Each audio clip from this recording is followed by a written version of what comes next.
Hey, everybody. On today's Cogni-Thrive podcast, we've got some very special guests in studio with us, and we are excited to talk to them and let you know a little bit about their journey and how Cogni-Thrive is helping them in their everyday life. So stay tuned. Welcome to the Cogni-Thrive podcast, where we help you understand the signs of early cognitive decline and the many ways available to keep your brain healthy. Judi Pritchard is a certified cognitive coach with more than 30 years of experience, and her company, Cogni-Thrive, provides comprehensive tools to support cognitive resilience as you age. Join Judi and her husband, Philip, as they continue to spread the message that dementia is not definite. All right, welcome into Cogni-Thrive. Judi, how are you today? Hi, I'm good. How are you? I'm great. So introduce our lovely guests today. I'm really excited for these guests and for you to meet these guests. So to my immediate right is Dr. Margaret Johnson, a speech pathologist, and I'll let her say anything else. Anything else you'd like to add? I don't think so. Long-time speech pathologist, enjoyed what I did, always worked in neurogenics, which if you don't know, is persons who are having cognitive problems or language problems, speech problems, and just the joy of my life. Excellent. We are thrilled for you to get to know her. And to her immediate right is Cindy Partlow. Cindy, would you like to tell us a little bit about yourself? Well, I am originally from Mississippi. I'm retired and love being retired, and Margaret and I have been best friends for multiple years. Ever. Many, many years. They're more like sisters if you're ever around them. They finish each other's sentences. Yeah, for sure. And they're always fun to hang out with. Yes. I can say that. I get to sweep in and out and spend a little times with them, but I would love to hang out with y'all every day. Good deal. Thank you. So we have these guys on today to talk a little bit about what Cogni-Thrive does and how you guys are being affected by what we do. So Judi, do you want to talk a little bit about Margaret and Cindy and kind of their story and how they've come to? Margaret's always been involved in your life all the way Long back time. when. Yeah, long time. So yes. we Talk a little bit about how things are now with it. Yeah, excuse me. So we go way back, all the way back to my college days at the University of Montevallo, where I first got to know Dr. Margaret Johnson, and she scared the bejeebers out of me as a student. Not for anything she did. I was just that nervous about being a student, I think. And she's always been such a mentor and a guiding light for me in every way around us being a speech pathologist. And I am just thrilled that I've gotten to know her even more over the last few years because of your diagnosis. If you want to share what your diagnosis is. I would be happy to. It's why we're here.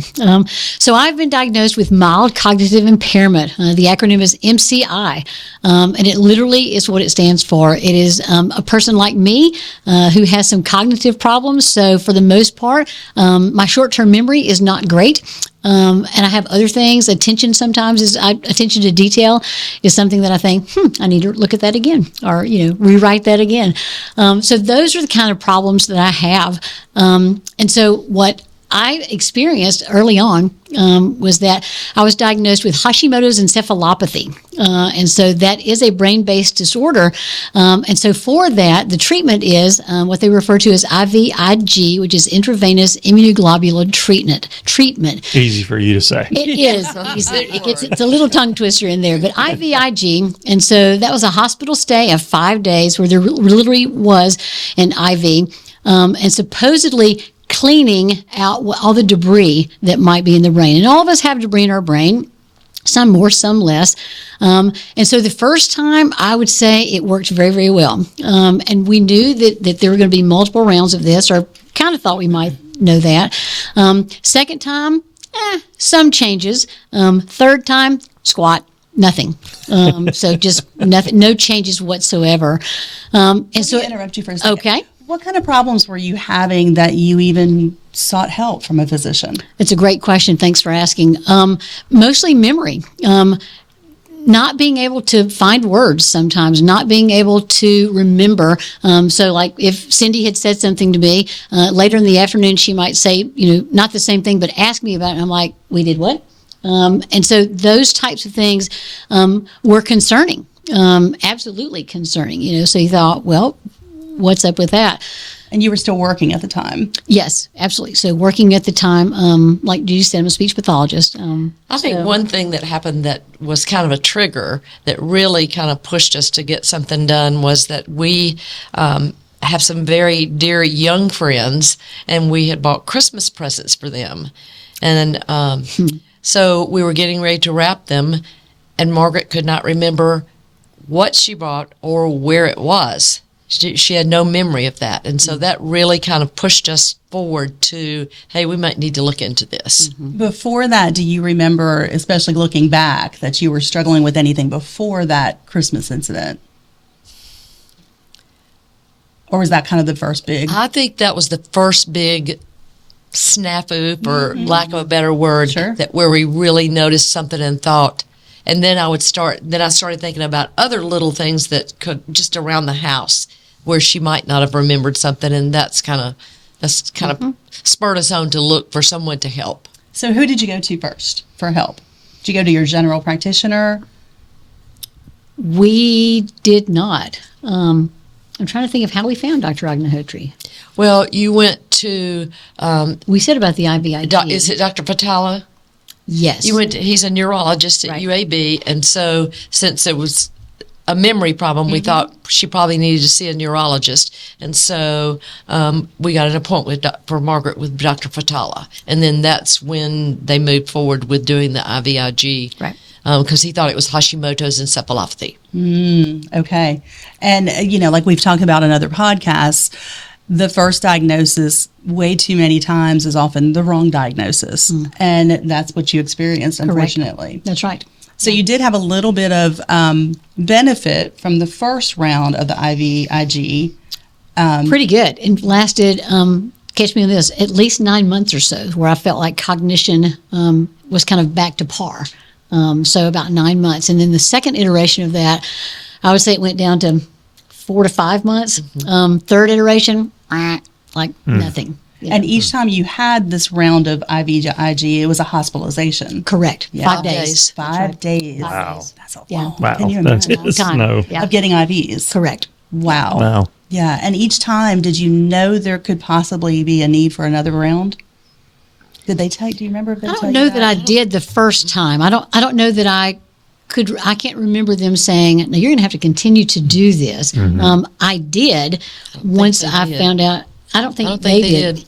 But we went interesting. forward with the second one. And Probably then third because you one. had such benefit from the first round. That's probably right. Yes. Did they offer anything else in the meantime while you were going through these rounds of IVIG? No other meds, nothing. No meds, no therapy, no therapy, exercises. no. No, ma'am. Interesting. Right. Okay.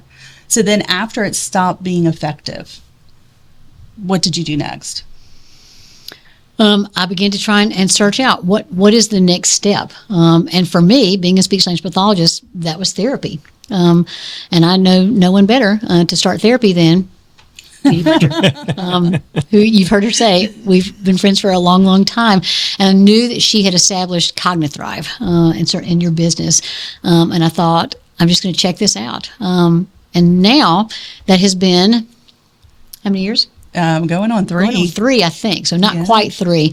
And what I would say about that is that I love the therapy. I do my homework almost all the time. So maybe not all the time, but almost all the time. But what I can tell you is that with MRI scan, just recently, there's no changes in my brain from what was there. And to me, that's a lot. I mean, I don't think that's medication. I think that's therapy. Because what we know as speech language pathologists, therapy works. We know that. Absolutely. So before we get more into the positive journey, let's go back a little bit to your diagnostic journey. Still trying to learn that you were going to be diagnosed, or you were diagnosed with MCI. Talk a little bit about the tests or evaluations you were given. How did they come to that decision that you had MCI? So I think the first round, help me if I'm wrong, is that I was still a patient at UAB and had neuropsychologic evaluations and things like that. So all the kind of the typical things that they do. You got your scores. There was never anyone that said you know what, we need to do some therapy for this. It was just, here's where your scores are, and we'll see you next time. Interesting. Wow. So, and I think at the point after she had IVIG the third time and we saw that it was not working, was the time we thought we need to look for someone else. Yeah. And so we just started delving into how do we find a doctor who might address this. My former boss was a doctor. So he'd only a pediatrician, but I knew that he had a good network. So I contacted him and I said, this is what's going on and these are the kinds of deficits that Margaret is exhibiting. And I said, we need some help. Do you know someone? And by chance, he did. Yeah. He had a friend that he had worked with in Africa and thought he was still in Africa, but he actually was back in Boston. And he called his friend and his friend said, why, yes, I have a nice young woman who mentored under me, who is very good in that field of neurology, and she's actually at UAB. Wow. So you Awesome. you went to a former boss who sent you to another colleague in Boston who got you in contact with somebody he worked with in Africa that happened to be here at UAB. Yes. Wow, that's incredible. That's a journey. So let me even back up further. So with the Hashimoto's, it's hard to say, encephalopathy, was that a condition, and forgive me, I don't know much about it, was that a condition that they told you by doing this IVIG treatment would cure it? Or I don't know that they ever used the word cure. Okay. I think we were looking for, can we gain more results? Can we gain more cognitive ability with this? I think that's what the goal was. So now they sent you to a doctor that just happened to be at UAB. That's right. And then when you went to visit the doctor, what did you hear? What did they tell you? You want me to talk? Yeah, I do. I think the way she worded it was, I don't believe you have Hashimoto's encephalopathy.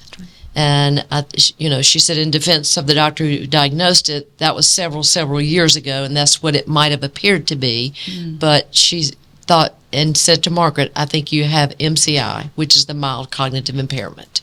Between the first diagnosis and going to see Dr. Agnihotri, the new doctor at UAB, had your symptoms progressed? Do you feel like the memory impairments had changed? Cindy is nodding her head. I know you can't see that, but yes, is the answer. And the answer is yes. And the answer is, I think it was becoming noticeable at work and her Very much so. by her colleagues. I had noticed a lot at home, mainly in the area of memory. Okay. Yeah. And did Dr. Agnihotri send you for additional testing, or did she diagnose it based on your feedback? I think she diagnosed it based on feedback and what I was telling her that I was experiencing, and especially in work settings, even repeating myself at home, repeating myself at church, wherever I might be. So no, I think it was just. She had the copies of the, she had the MRI results. She also had access to the neuropsychological testing results. Okay. And I think that paired with what Margaret told her. The symptoms, yes. Okay. Wow. And then what did she recommend you do? Dr. Agnihotri? Mm-hmm. Why are you looking? Okay. What medication did she put you on? Oh, that's right. So, let me think of the brand name. Donepezil. Thank you. Yes. So she put me on Donepezil, which I'm still on at this point in time. And for those of you who don't know, it's an Alzheimer's drug. Yeah. Even though Margaret does not have Alzheimer's, just because she has a memory problem doesn't mean she has Alzheimer's. Right. But Great point. it is a drug that can treat or can have an effect on someone who has memory problems. Right. So let me back up just a minute further, because that's an excellent point you brought up. So mild cognitive impairment, if you read some of the older information, too many people think, and it used to be the belief of mild cognitive impairment was a precursor to dementia or to Alzheimer's. We now know it's not true. Only 30% on average people that are experiencing mild cognitive impairment will go on to have dementia. But what the other piece of that we don't know with that 30% is, are they getting any interventions? What are those interventions? And what can we do to change that if we put them through intensive approaches of not only physical therapy and medications, but also what are we doing to stimulate their brain? That's what we are focused on. That's our whole foundation and passion behind, and driving force behind our passion with Cogni-Thrive. And I think Margaret can speak to that as far as what she has experienced after being in therapy with you for 2 years, 3 years. Going on 3. Going on 3. Yeah. That's exactly right. So did you go through traditional speech pathology? And not that there's anything wrong with traditional speech pathology. It definitely has its place. No. I did not. So you never went through traditional speech? Correct. Okay. That's all right. Yep. And then what led you to our doors? I knew you, and I knew what you did. What I can't remember is exactly how long you had been doing with Cogni-Thrive and Not things like long. that. I didn't Not think long. it was not Yeah. long. But I knew you as a student from a speech pathology standpoint, and just read some things and thought, this is who I want to help me walk through this. I'm sure you saw a great video or something too, right? I am sure that I saw a great video. I got to make sure I'm important in this somehow. You are, Phil. So. So let me go back. I keep going back because I want to make sure we're getting everything. Tell me a little bit about how you felt when you heard those words, MCI. How did that make you feel? Clearly, as a speech pathologist, I knew what MCI was. Interestingly, I did not believe that it was a death sentence. That never entered my mind. I knew that I had to do something about it. I'm kind of a doer, and I don't know if that's just who I am, but I thought I can work on this. I can do this, but I know that I have to have help, right? Well, Right. this one's here, right? So Yeah. I've got her, and then called Judi and said, "This is what I've been diagnosed with. Tell me what I need to do," Right. because I knew that you had this Cogni-Thrive. And so we met, we talked, and then she said, "Would you like to come?" And I'm like, "Yes." And that's been not quite 3 years. What So- she really doesn't know behind the scenes, when she called and scheduled, between then and her coming, I don't think I slept a wink. She did not. Because she was coming. And I knew I had to be spot on because I wanted to be, because she has always been my North Star. And it doesn't fail. I mean, she's always been one out there to strive to make things better. And even when things can't be fixed, there's always a way to make things better. And you seeded that thought in my mind decades ago. Yeah. And look at where you are today. Ripple effect. There you go. We talk all the Ripple time effect. about ripple effect. Yeah. That you never know how far your reach will go. Right. And that doesn't stop with a diagnosis of any sort. And so that's why I'm so thrilled to still be in your circle of life. Need you there. And even more so getting to know Cindy too, because I can't imagine, it's so obvious to me, and you'll see as we continue these talks around how they're friends, because they're both in that same frame of mind of how can we help others. And in doing so, they're helping themselves and definitely helping me. All right, so I've got an interesting question. So you're a speech pathologist, yet you did not see a speech pathologist. So when you were diagnosed, did your doctor not recommend going to see a speech pathologist, or recommend, here's some information? What were you offered to help you understand what MCI was and how to deal with it? And how to live every day. Yeah, I was offered a diagnosis, that's it. not a prognosis. A diagnosis. Prognosis says this is what can happen. Diagnosis says this is what it is. And so I had a diagnosis, not a prognosis. Thank the Lord that I knew that there were people out there that could possibly help me. That took a little while to kind of figure that out, what that might look like. Right. But I knew that I had the fight in me to be able to do something with this and to not just sit down and eat bonbons the rest of my life. So and that's, I think that's she what I realized do. she needed some kind of help. Yeah. Yeah. And for a while, we were not sure that there was anything out there other than traditional speech Right. pathology or therapy, whatever it's called. Yeah. Yeah.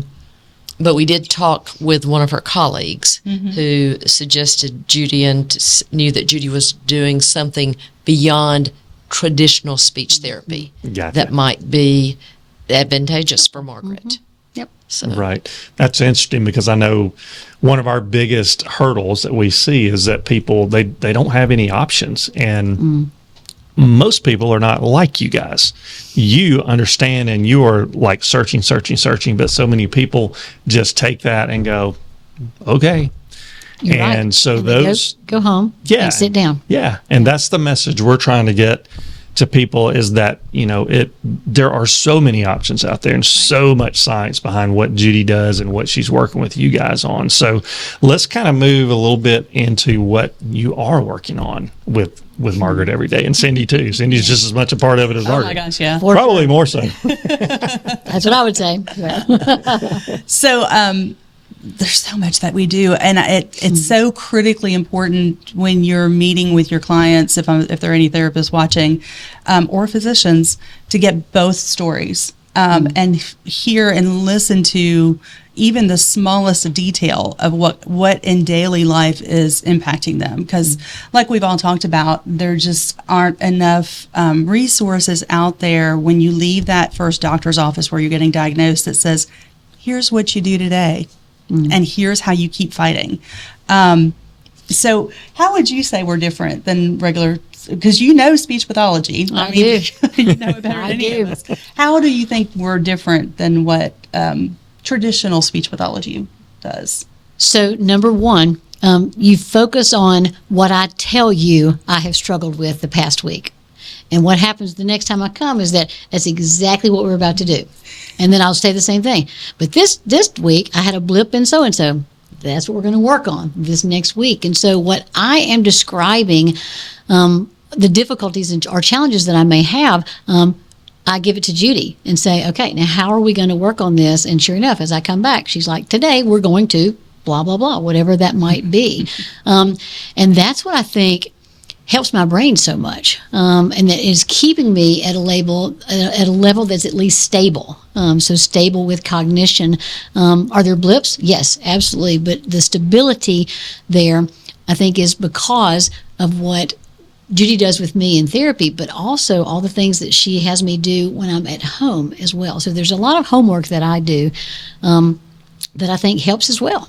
So I think one of the things that Judi has discovered and that Margaret has, I think, proven that it works is that it's important to have exercise interspersed with the cognitive activities. And a lot of the things that Judi plans for Margaret to do involve physical and mental at the same time. And we have seen that makes a difference for her. Yeah, and it's been proven in research too. If you go out and look at some of the studies out there, like the ACTIVE study and the NUN study, the more you tie learning new things with movement and exercise, the better the impact and the more longer lasting it is. And Margaret she's proving it every day. And not only that, but then, because you can't just do it twice a week with me. It's what you That's do right. at home. Yes. And not only from Margaret's perspective, but from Cindy's as well. Because having that partnership where they are best friends and yet they lean on each other, and Cindy understands completely not to do for Margaret. And you see them laughing. that's the truth. But to empower each other. And it's the perfect scenario. And can we share a little bit about your MRI results? Sure, absolutely. Go for it. You want me to do it? Yeah. Yay! Hot off the press. So if you have a neurologic problem, your neurologist is going to say you need, at some points in time, different MRI scans just to see where's the brain. Are there any kind of areas that are declining? And neurologists can figure that out. And so 2 or 3 weeks ago, I had another MRI. And then you're always kind of like, when you get that, because you don't know what's going to happen. I know that I've been working. I know that I've got great therapists, great sister, and yet you just don't know what that's going to be. And so as I pulled it up on the portal, and I thought, all righty, here we go. And I put it, no changes. From 2 years ago. 2 years. From 2 years. No changes from 2 years. That's huge. So explain what that means. That means that my brain is stable, that there's not been other degradation that has been allowed because of just me sitting, because I don't sit. I do therapy, right? And I do all kind of games at home, but that's what I have to do to keep myself where I am right now, right? To be able to function, to be able to drive, to be able to do this podcast, all those types of things. But I have to work at it. If I sat down and ate bonbons every single time, this would not have gone well, right? And that's what I want this to say to people. Don't sit down. Don't do it. Stand up. Find something. Find Cogni-Thrive.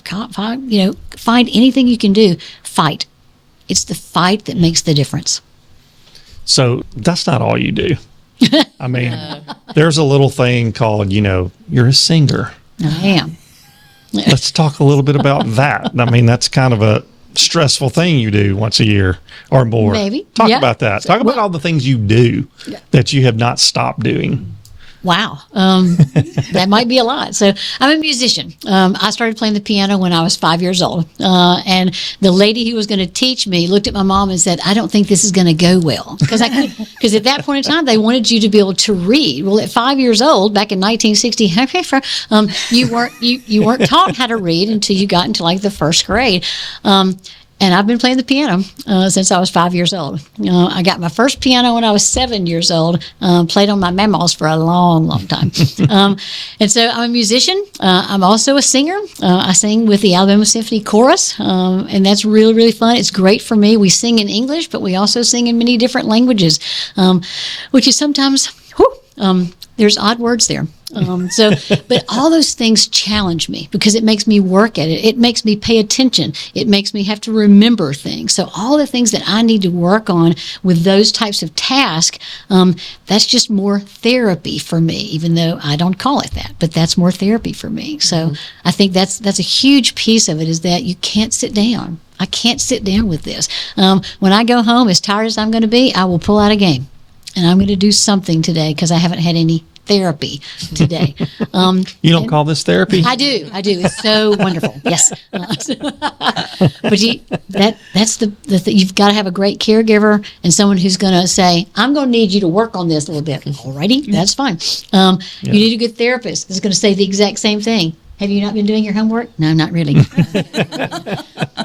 All those things work. I mean, that's just your circle. This is my circle right here of people who know what's going on with me, who knows what I need to do every single day and loves me enough to say, I have not seen you practice your blah, blah, blah, whatever that might be, for 3 days now. Okay, I can do that. So that's huge. I think another point to bring up is I frequently have people who know that Margaret is having some challenges ask me, you let her drive by herself? The answer is yes. And they say, aren't you scared she's going to get lost? The answer is no. And if she does, she'll turn on Waze or some other GPS system that will help her get home. She is not to the point where she cannot drive. She might get to that point. She is not there yet. She goes to the gym every day, not every day, but 2 or 3 days a week. Mm-hmm. I don't have to go with her. Mm-hmm. I mean, she's very independent. People think, oh, she's got cognitive impairment, she's got memory problems, she can't do anything. And that is exactly what Margaret said. She's not going to sit down. Right. And she doesn't have to. She doesn't have to. Absolutely not.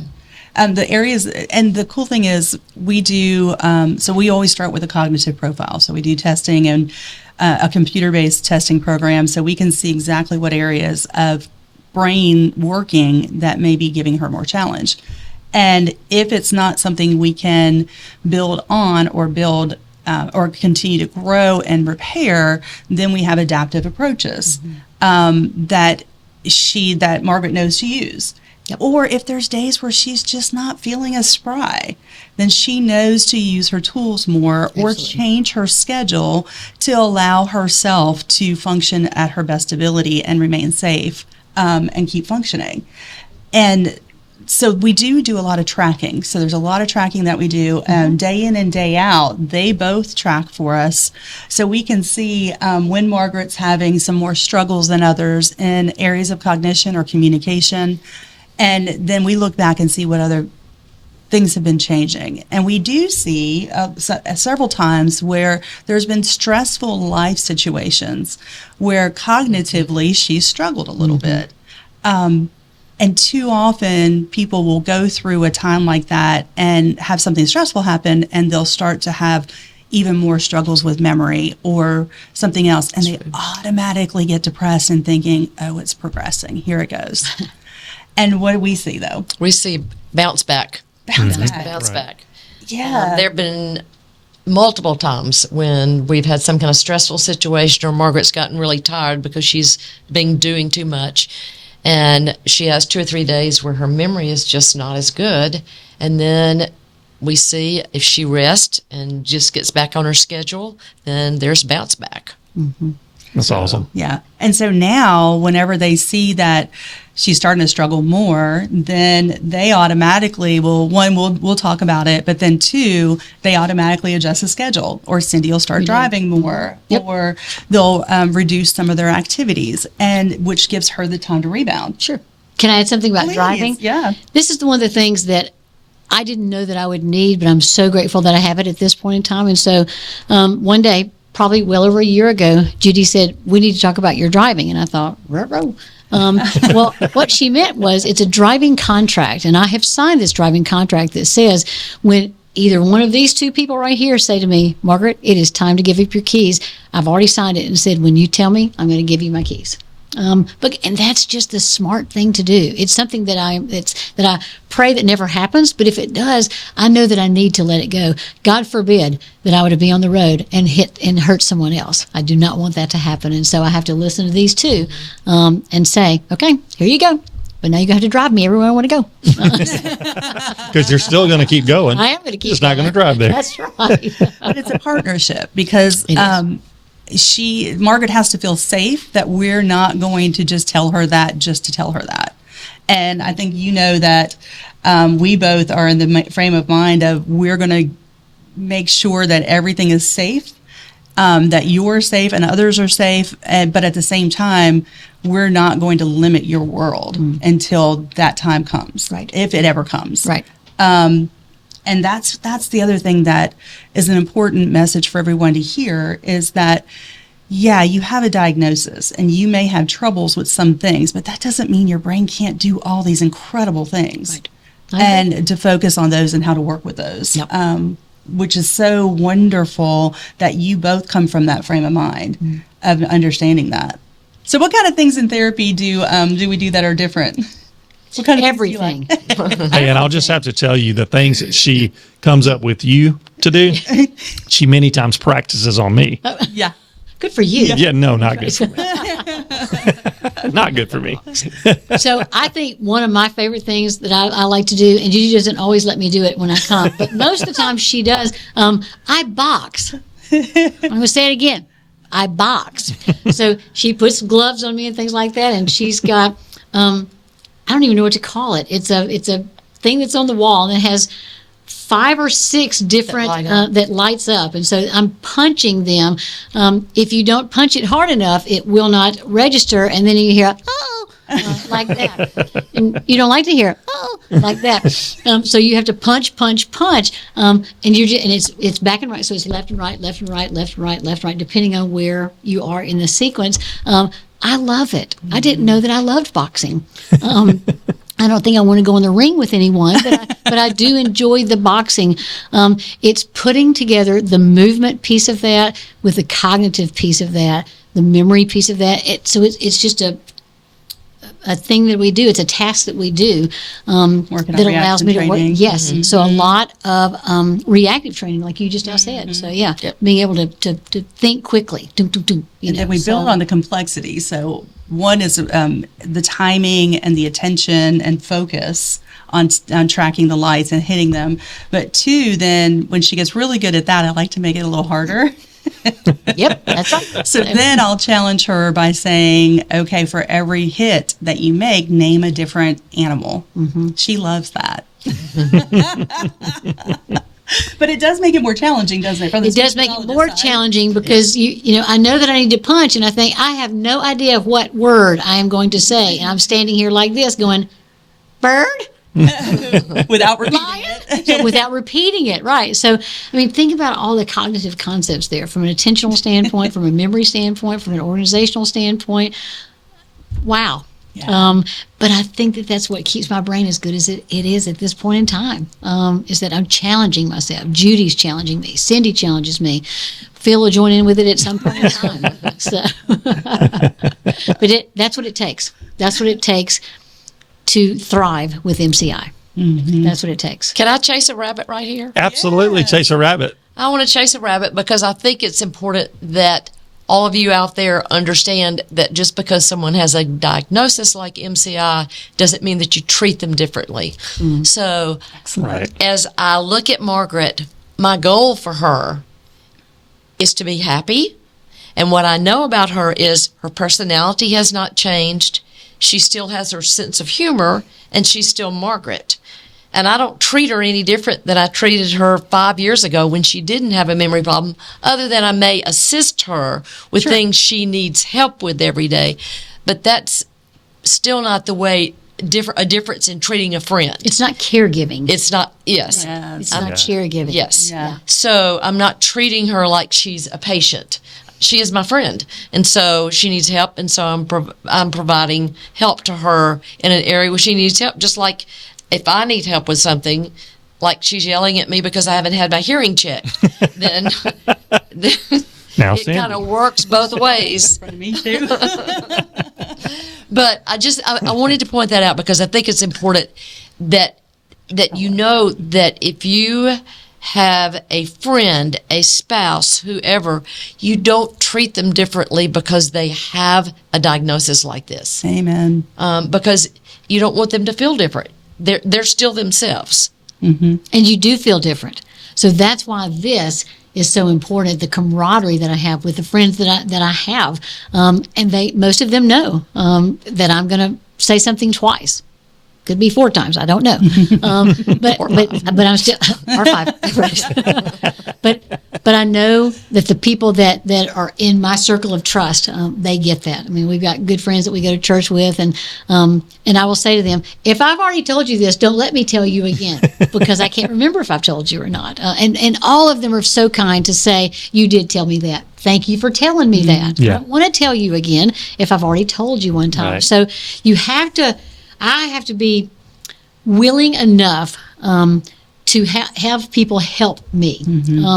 And that's hard. If you are independent, that is really, really hard. So you're going to have to put on your big boy or big girl pants and just live with it, because that's how I'm going to thrive better if I have people around me who are going to support me. I can't do it by myself. There'd be no way that I am where I am today without the people who surround me. No way. No way. Well said. Well said. And that's why we continue to, first of all, our whole motto is dementia is not definite, because it is definitely not. And we're learning more and more every day from a scientific background, things that she's been saying for years. Science is finally acknowledging and going, you know what, this really is, Trying to catch this up. is true. This is true. Yep. But you have to take the step to get your cognitive profile, ask the questions, get the right blood Don't work be when you go to the afraid. doctor. Don't be afraid. Don't be Answer. afraid. Yeah. That's true. Yeah. Don't be afraid. It's natural to have fear, but face that fear, because then you're going to help yourself. That's the Yes. big thing. Yeah. And help science. I mean, I tell Judy all the time, I do not want to be the poster child for MCI. And yet what I've realized is that I somehow have to be the poster child for MCI. I have to, because how many people have already sat down and thought, okay, well, I'll just watch TV for the rest of my life. Don't watch TV for the rest of your life. It's not worth it. It's Even not when your worth it. physician is saying, get your affairs in order, and here's Yeah. your medications Yeah. and nothing else. That's it. You cannot settle for that. You absolutely cannot. You can't do it. And she says poster child. I say North Star. She is our guiding light. She challenges me and I love it. And she and Cindy both will come in and go, okay, Here's what I got for today. recipes are an issue. Yep. So we And sure tackle enough, recipes. next time we are doing a recipe.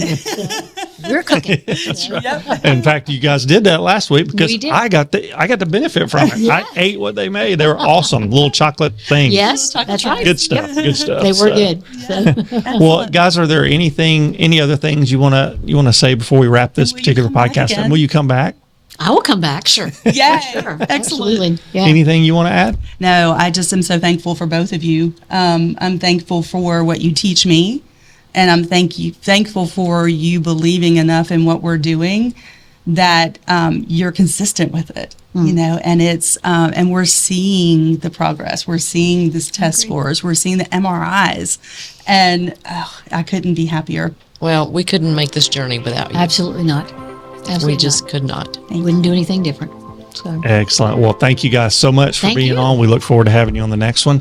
And listen, guys, please follow this podcast. You can follow us on YouTube. You can follow us on all the podcast platforms. We have a brand new website called Cogni-Thrive.com. So you can check that out, find out more about what Judi's services offer. She offers speaking engagements to help educate your groups on what all is going on in the world of cognitive health. So we thank you so much for listening, and we will see you on the next one. Thanks, everyone. Thank you for listening, and remember, we are not physicians, and you should always consult your doctor about what treatment is best for you. Please visit www.cogni-thrive.com to learn more about our services or to book Judi to speak at your next event.